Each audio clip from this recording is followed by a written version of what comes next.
Ауzu биллахи минаш-шайтанир-ражим. Бисмиллахир-рахманир-рахим. Ассалату вассаламу аля ашрафи сейдина Мухаммадин саллаллаху таала алейхи вассалам. Барлық мадақ пен мақтау бүкіл әлемдердің жаратушысы Аллах Тағалаға тән. Екі дүниенің нұры Хазіреті Мұхаммед саллаллаху алейхи вассалам және оның отбасына, ардақты сахабаларына ұлық жаратушының сәлемі мен нұры жаусын. Бүгінгі тақырыбымыз иман төңірегінде болмақ. Иман сөзі араб тіліндегі әмәна етістігінен алынған. Әмәна сөзінің мағынасы қабыл ету, шын көңілмен қабылдау, күмәнға жол бермеу, жүрекпен, шын ықыласпен сену деген мағыналарды білдіреді. Иман еткен кісі мұъмин дейді. Абу Ханифаның Фиқл Акбар және Уасая кітаптарында иманның екі бөліктен тұратынын айтқан. Біріншісі тасдиқ, яғни ислам дінінің шынайы жүрекпен қабылдау. Екіншісі иқрар, оны тілмен айтып жеткізу екенін айтады. Олай болса, Аллахтың бір екенін, пайғамбарымыз Мұхаммед саллаллаху алейхи вассалам оның елшісі екенін тілмен айтып, және бүкіл жүрегімен бекіткен адам мұъмин болып саналмақ. Иманның жүректе бекітілуі өте маңызды. Пайғамбарымыз бір хадисінде Аллах жәннаттықтарды жәннатқа, жаһаннамдықтарды жаһаннамға тастайды. Содан кейін қараңдар, жүрегінде титтей иман болған біреуін тапсаңдар, оны жаһаннамнан шығарыңдар деп иманның жүректе орнығатындығын білдірген. Және біздің Абай атамыз айтқандай, құдайшылық жүректе қалпында таза сақта деп иманның жүректе болатындығын айтқан. Жалпы иманның адам баласына берері өте мол. Дүние мен мәңгілік ақыреттің бақытына қол жеткізеді. Мәңгілік нығметтерге немесе азаптарға түсудің себебі адамның бойында бір қазынаның бар немесе жоқтығына байланысты. Бұл қазына иман деп аталады. Бұл қазынаны иемденген адамның барлық нәрсесі бар деген сөз. Ал одан махрұм болғандардың еш нәрсесі жоқ деген сөз. Мәселен, дүниедегі ең кедей бір мұсылман болсын делік. Оған дүниенің барлық мал-мүлкін, бүкіл қазынасын, қалаған мансабын беріп, иманыңнан бас тарт дейтін болсақ, ол мұсылман бұл ұсынысты ешқашанда қабылдамайды. Өйткені бұл мәңгілік бақытты өмірдің кілті. Демек, иманды кісі дүниедегі бүкіл байлықпен сатып ала алмайтын, күн жетпейтін қазынаға және қол жетпейтін мәртебеге ие. Иманды жан өзінің әрбір істеген ісіне мұқият болады. Өйткені өзін үнемі бақылап тұрған жаратушысы бар екенін біледі. Не сұраса да құдіреті шексіз сол жаратушыдан сұрайды. Әркімге бір бас иіп, өзін қорламайды. Құдіреті шексіз Құдай Тағалаға арқа сүйгендіктен өмірде тап болған қайғы қасіреттен ешқашан түңілмейді. Келер күннің үмітін үзбейді. Ал имансыз жан болса, бұл өмірдің мәні не? Өмір сүрудегі мақсатым не? Қайда бет алып барамын деген секілді күрделі сұрақтарға жауап таппай қиналады.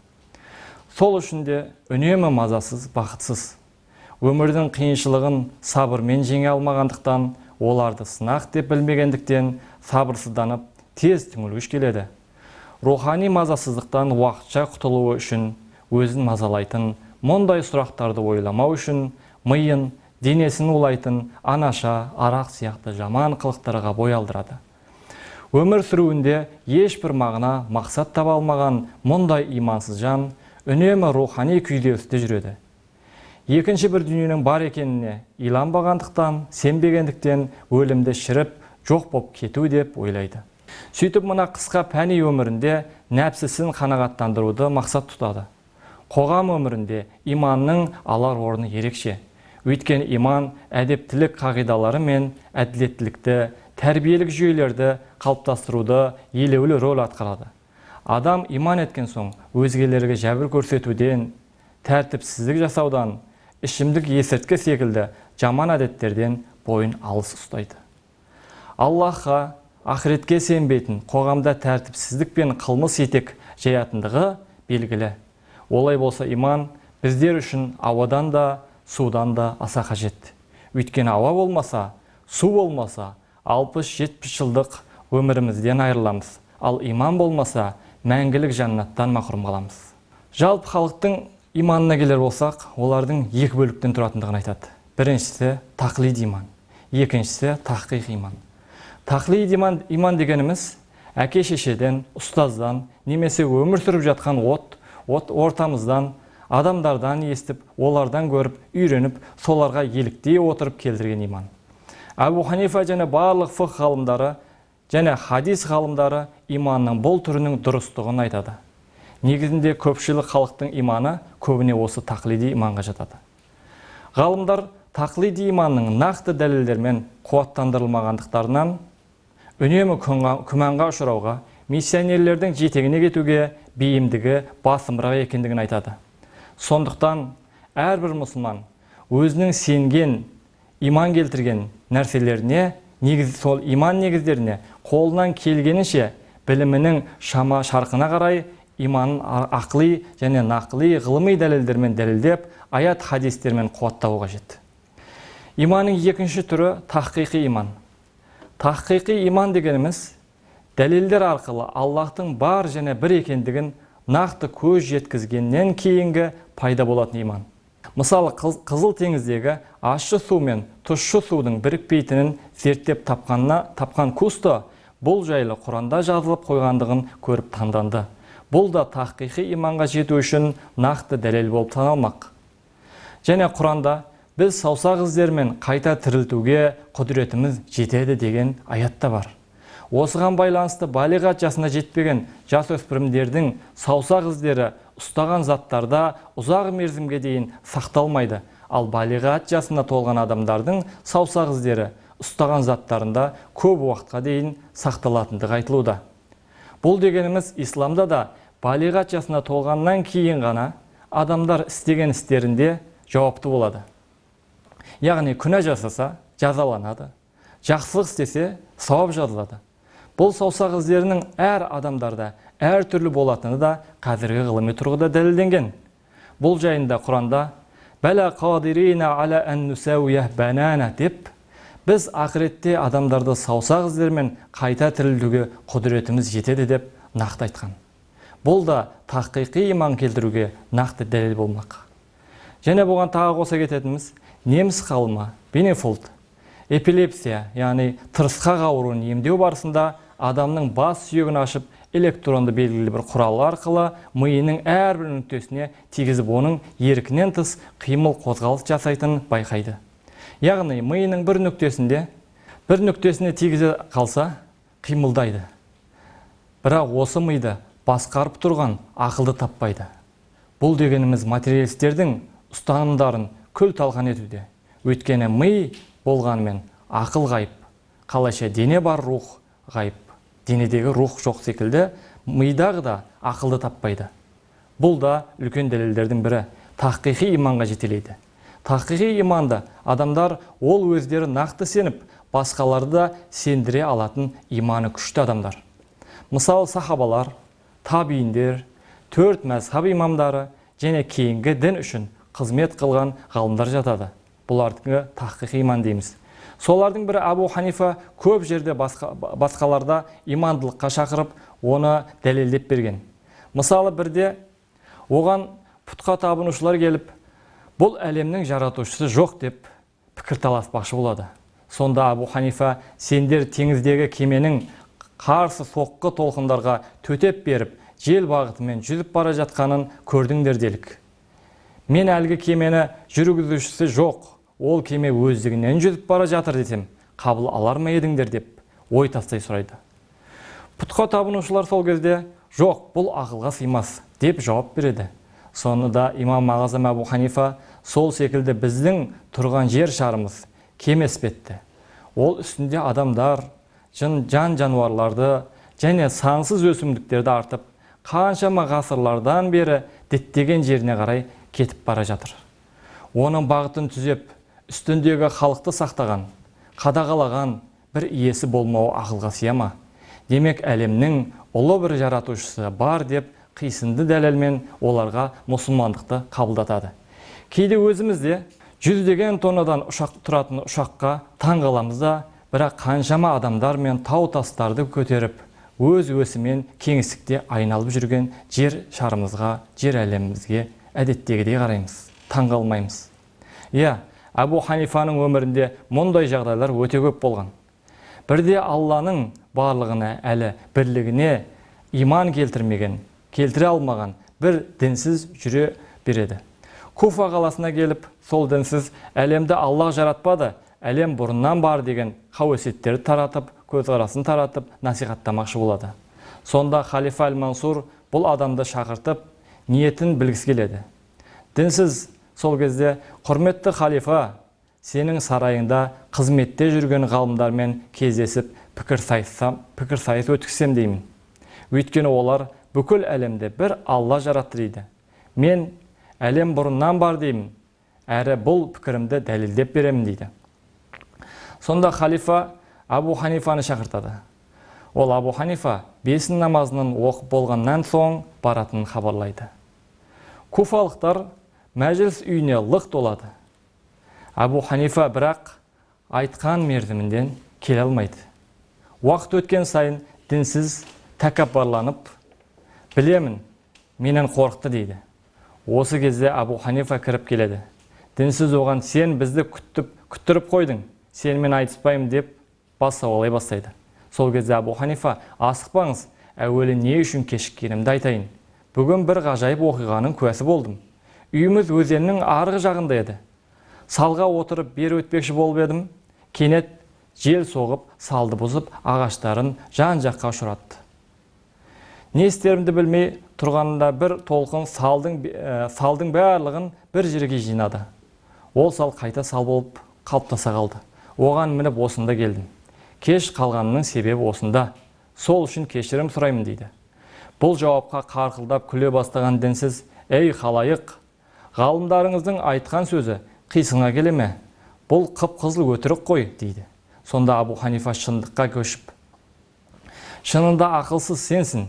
Екі ағаштың бір жерге жиналатынына сенбей тұрып, ұшы-қиырсыз, алды-арты жоқ әлемді қалайша өзінен өзі бар болады дейсің дейді. Абу Ханифаның тапқырлығына таң қалған дінсіз: мені байқатпай ұстадың, ондай болса көрсетші, ол Алланың қайда екендігін, мен сол кездерде сенейін дейді. Сонда Абу Ханифа бір шыны сүт алдырып дінсізден сұрайды: май мен ірімшік қайдан шығады? Ол айтады: әрине сүттен. Ендеше сүт ішінде май мен ірімшікті көрсетші деп сұрағанда, ол дінсіз шарасыз қалып: әрине сүт ішінде май мен ірімшік бар, бірақ олар көзге көрінбейді дейді. Абу Ханифа сонда: мына шыны ішіндегі сүттің ішіндегі май мен ірімшікті бар екенін біле тұрып, оны көрсете алмайсың ба? Көрсете алмайсың әрине. Мына үлкен әлемді жаратқан Алланы қайта-қайта көрсет дейсің. Бұл мүмкін бе? Сүт ішінде қалай май болса, Алла да бұл әлемде осылайша бар. Бірақ көрер көзіміз шектеулі болғандықтан, жерді ғана көргендіктен, ол Аллахты, құдірет күшті Аллахты біз көре алмаймыз. Әлі де бір Алланың барлығына сенбей, данышпансып отырған жаңағы мүшрик пұтқа табынушы: соңғы сұрағыма жауап берсең ғана саған жеңілгенімді мойындаймын дейді. Алла бар деп бой бермейсің. Сол Алла дәл қазір не істеп жатыр деп сұрайды. Аз ғана ойланып қалған Абу Ханифа: мына отырған минберден түсіңіз, сұрақтың жауабын сонда берейін деп дінсіз шақырады. Дінсіз төмен түсіріп, өз минберге шығып: дәл қазір Аллах Тағала сен сияқты бір дінсізді мына минберден түсіріп, мен сияқты бір пендесін жоғарыға шығарды дейді. Дінсіз ауызын аша алмай қалып, қалың халық алдында ла иляха иллалла деп исламды қабылдаған екен. Міне осы секілді тақиқи иманды ғалымдар өзі сенумен қоса басқаларды да сендіре білген ғалымдар. Олай болатынса, осындай тақиқи иманға жету үшін адамдардың ақылын ғылыми тұрғыда толықтырып, және жүрегінде иманға кемелдендіріп, жүрегін иманмен безендіру керек. Және иманның тағы бір тұсы бар, ол ғайыпқа сену. Ғайыпқа иман етудің маңызы ислам діні бойынша ең қуатты иман. Өйткені ең қуатты иман ғайыпқа сену, яғни көрмеген нәрсесіне сену. Адам баласы ғайыпқа иман келтіру арқылы шынайы мұъмин сипатын алатындығы жайлы көптеген Құрандағы аяттар мен хадистер дәлел. Құрандағы Бақара сүресінің 3-ші аятында сондай олар көмеске ғайыпқа иман келтіреді. Адам көзге көрінетін барлық нәрсеге сенетіні сөзсіз деген секілді юъминуна бил ғайб деп айтады. Бірақ көзге көрінбейтін нәрсеге сену әркімнің қолынан келе бермесі анық. Аллах біздерге ғайыпқа сенуді бұйырады. Яғни алдымен Аллах өзіне сенуді, періштелеріне сенуді, ақырет күніне сенуді, ақыретте болатын есеп қисаптыға сенуді әмір етеді. Бұлар әлбетте ғайып әлеміне жатады. Аллахты ешкім көзімен көрген жоқ. Періштені адам көре алмайды, және өлгеннен кейінгі өмірге ешкім барып келмеді.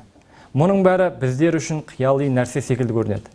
Сондықтан да Хазіретті Мұхаммед саллаллаху алейхи вассалам және Құран кәрім солардың барлығы хадистермен, аяттармен ақыреттің жағдайын және періштелердің қандай екендігін және Аллах Тағаланың құдіреттің, мейірімділігін суретте біздерге хадистермен бейнелеп түсіндірген. Тіпті періштелердің өзінде тілдескен Адам алейхиссаламның періштелермен тілдескенін ешкім көрген жоқ. Тек Құран кәрімде айтылғандықтан осылай деп білеміз. Сондықтан ислам дінінің өзге діндерден, немесе өзге топтардан бірден бір ерекшелігі ғайыпқа сену болып есептеледі. Ал көрінетін нәрсеге сенудің исламда ешқандай мәні де жоқ, маңызы да жоқ. Аллах Тағала тақуа құлдарын мадақтап, олардың ерекшеліктерін айтқан кезде, олардың ғайыпқа сенгендігін білдіреді. Және пайғамбарымызға былай дейді: шын мәнінде сен үгітке еріп, рахымды Аллахты көрмей-ақ қорыққан кісілерге ескертесің. Аллахтың жарылқайтынын ең жақсы сауап беретінін айтып, оларды сүйіншіле дейді. Бұл аятта да айтып кеткен нәрсе ғайыпқа сенген адамдарды ақыретте болатын жақсылықтар мен жәннатымен сүйіншілеу екендігін түсіндіреді. Және пайғамбарымыздың бір хадисінде Аллахтың аты аталып, діни әңгіме жүріп жатқан жерлерде періштелер жиналатынын айтып, сол періштелерден Аллах Тағала шексіз іліммен бәрін біліп тұрса да, қайдан келе жатырсыңдар деп сұрайды екен жаңа періштелерден. Сонда періштелер: біз сенің жердегі құлдарыңның қасынан келе жатырмыз. Олар арнайы мәжіліс құрып, сенің ұлылығыңа жараспайтын барлық кемшілік атаулыдан пәктеуде сені ұлықтап, мұң-мұқтаждықтарын сұрауда деп жауап береді. Сонда Аллах Тағала олар менің не сұрап жатыр дейді. Сонда періштелер: олар сенің жәннатыңды сұрауда деп жауап қатады.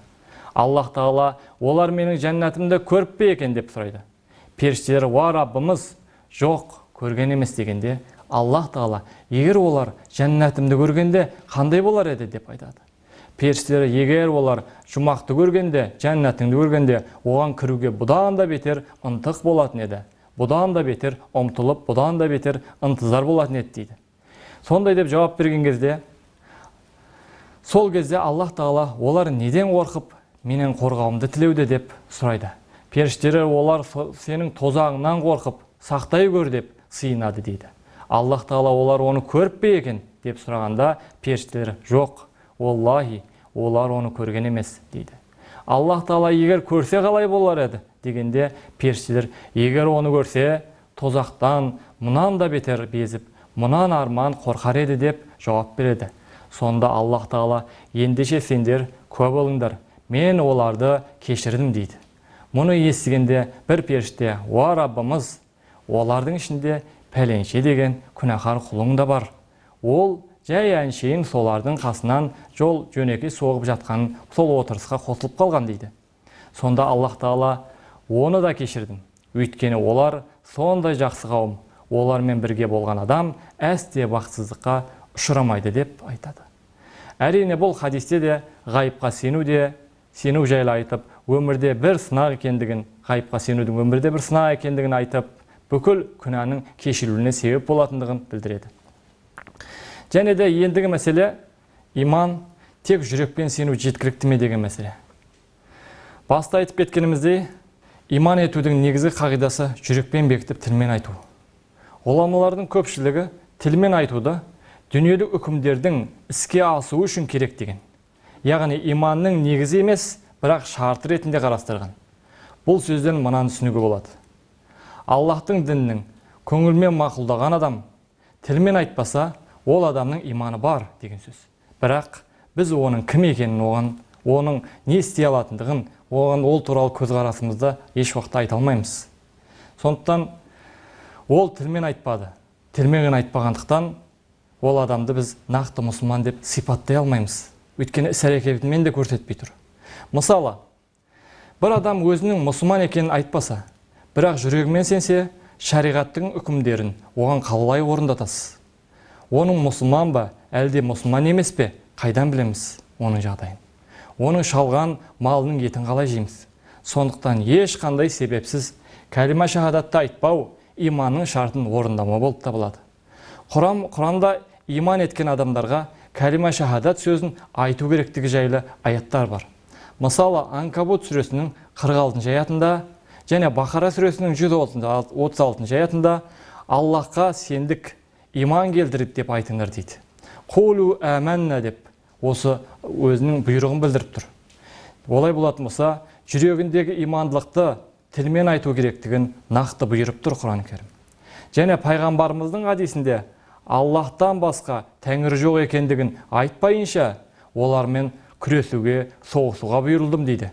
Және тағы бір хадисінде ла илаха иллаллах деп айтыңдар да құтылыңдар дейді.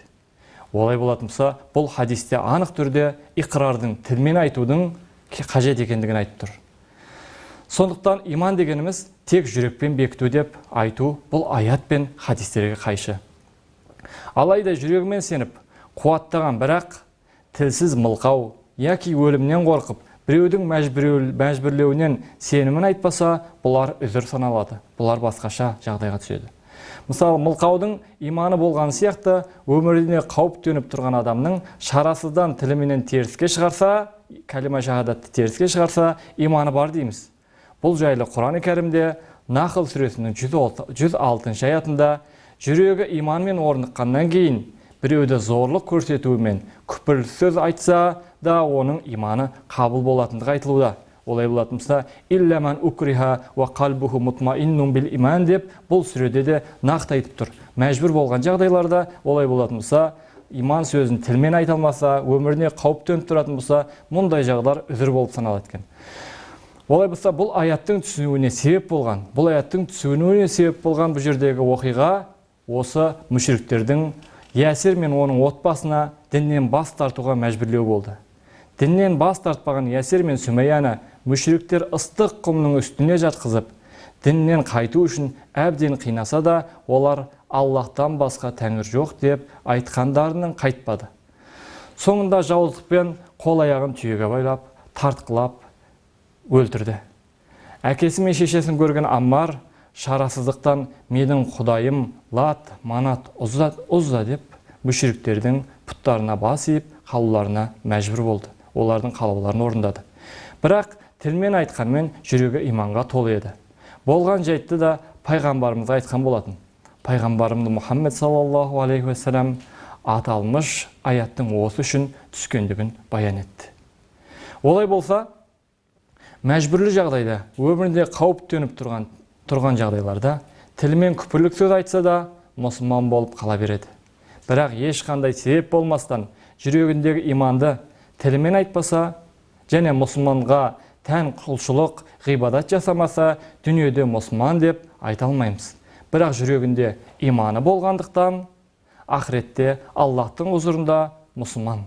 Сондай-ақ кейбір топтар иман дегеніміз тек мағрифат, яғни тану, білу деп иманның мағынасын шектеп тастайды. Жахм ибн Сафуан бастаған Жахмия мазхабы бойынша иман жүректің мағрифатынан тұрады деді. Яғни иманды жүрекпен бекітпестен тасдиқсыз Аллахты және пайғамбарды білсе жеткілікті деп есептейді.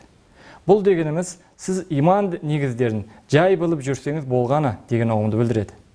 Әхлі сүннет ғалымдарының көпшілігі бұл пікірге мүлдем қарсы. Захири ибн Хазм бұл мәселе жайында өте орынды жауап береді. Иман мағрифаттан, танып білуден тұратын болғанда, яһуди мен христиандардың пайғамбарды білгені, шайтанның Аллахты білгені секілді бұлардың бәрі мүмин болу керек еді. Бірақ бұл Құран аяттарына қайшы келуде дейді. Шынында да яһуди мен христиандардың ғалымдары Хазіреті Мұхаммедті саллаллаху алейхи ва саллям өз балаларындай білетін. Бұған дәлел Құранда Ан'ам сүресінің 20 аятында сондай кітап бергендер, еврей мен христиандар, өз балаларын қалай таныса, оны, яғни пайғамбарымызды Мұхаммед саллаллаху алейхи ва саллямда солай танитын дейді. Бұл аяттың соңында фахум ла юминун, олар иман келтірмеді деп Аллах пен пайғамбарды білген кітап иелерін, яғни христиан мен еврейлерді иман етпеген деп сипаттаған.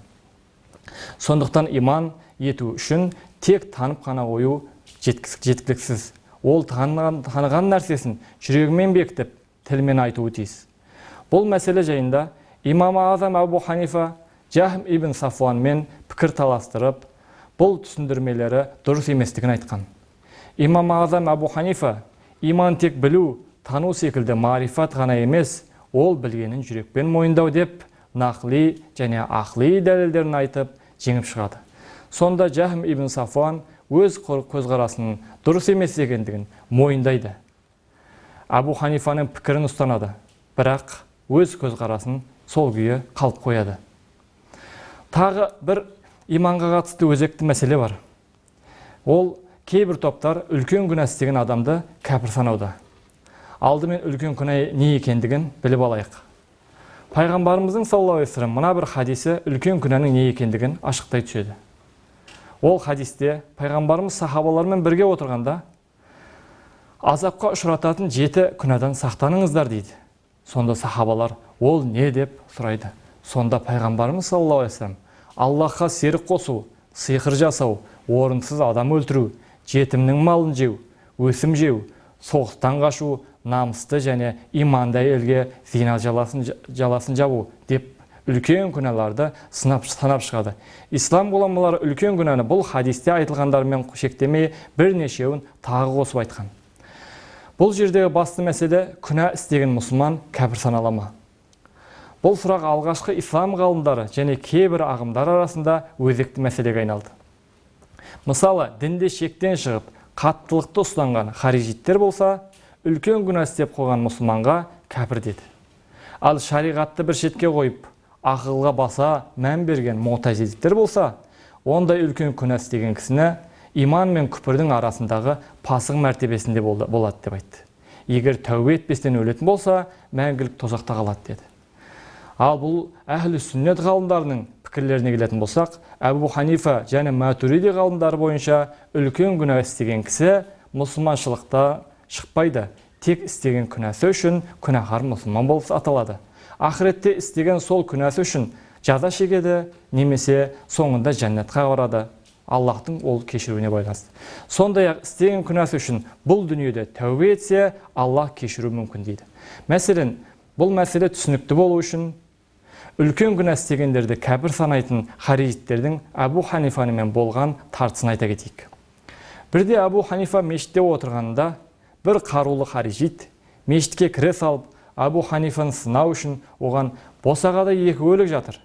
Бірі арақтан өлген ер кісі, екіншісі зина жасап қойып, сонысы үшін үй алып асыл өлген әйел дейді. Бұл екеуіне қатысты не айтар едіңіз деп сұрайды. Харижиттердің сенімі бойынша баста айтып кеткеніміздей, үлкен күнә жасаған кісі кәпір саналып, мәңгілік тозаққа түседі. Ол кісінің бұл ниет пиғылын білген Абу Ханифа, ол екеу яһуди ме, әлде христиан ба деп, немесе пұтқа табынушы ма деп сұрайды. Мұның қайсысы деп сұраған кезде, ол қарсы сұрақ қояды. Ол айтқан кезде, олардың еш қайсысы да емес. Сонда Абу Ханифа, ол екеуі қай үмметтен дейді қайта сұрап. Сол кезде ол, Алладан басқа құдай жоқ, Мұхаммед оның елшісі дейтін үмметтен деп жауап береді. Сонда Абу Ханифа бұл харижитке куәлік кәлимасы иманның 3-тен, немесе 4-тен, немесе 5-тен бірі ме деп тағы да сұрақ қояды. Иманның ондай 3-тен де, 4-тен де, 5-тен де бірі болмайды деп жауап береді. Ол бөлінбейді дейді. Деп жауап бергеннен кейін, ендеше жауабын өзің айттың дейді Абу Ханифа. Олардың мұсылман екенін айттың. Олай болатын болса, бұл нақты өзіңнің дәлелің айтып тұрсын дейді. Сонда харижит, сен мұны қой, олар жәннаттық па, әлде жаһаннамдық па деп Абу Ханифаны сүріндіру үшін сұрақты бастырмала бастайды. Сонда Абу Ханифа бұл мысалдарды келтірер кезде Ибраһим саллаллаху алейхи ва саллям, Ибраһим пайғамбар мүшриктер, пұтқа табынушылар қарсы шығып, қалай қиындық тудырса да, сонда Ибраһим пайғамбар оларына: "Я Аллахым, бұларды кешірсең, өзің құлдарың, жазаласаң, өзің құдіретің күшті, құдіретің шексіз өзіңсің" деп, олардың да жағдайын ақыретте Аллах тағалаға тастаған. Және де Иса алейхиссалам да бұл жерлерде айтатын мәселе, Иса алейхиссаламның мынау өзіне қарсы шыққан бойсұнбағандар үшін де: "Уа Аллахым, егер оларды азапқа салсаң, олар сенің құлдарың,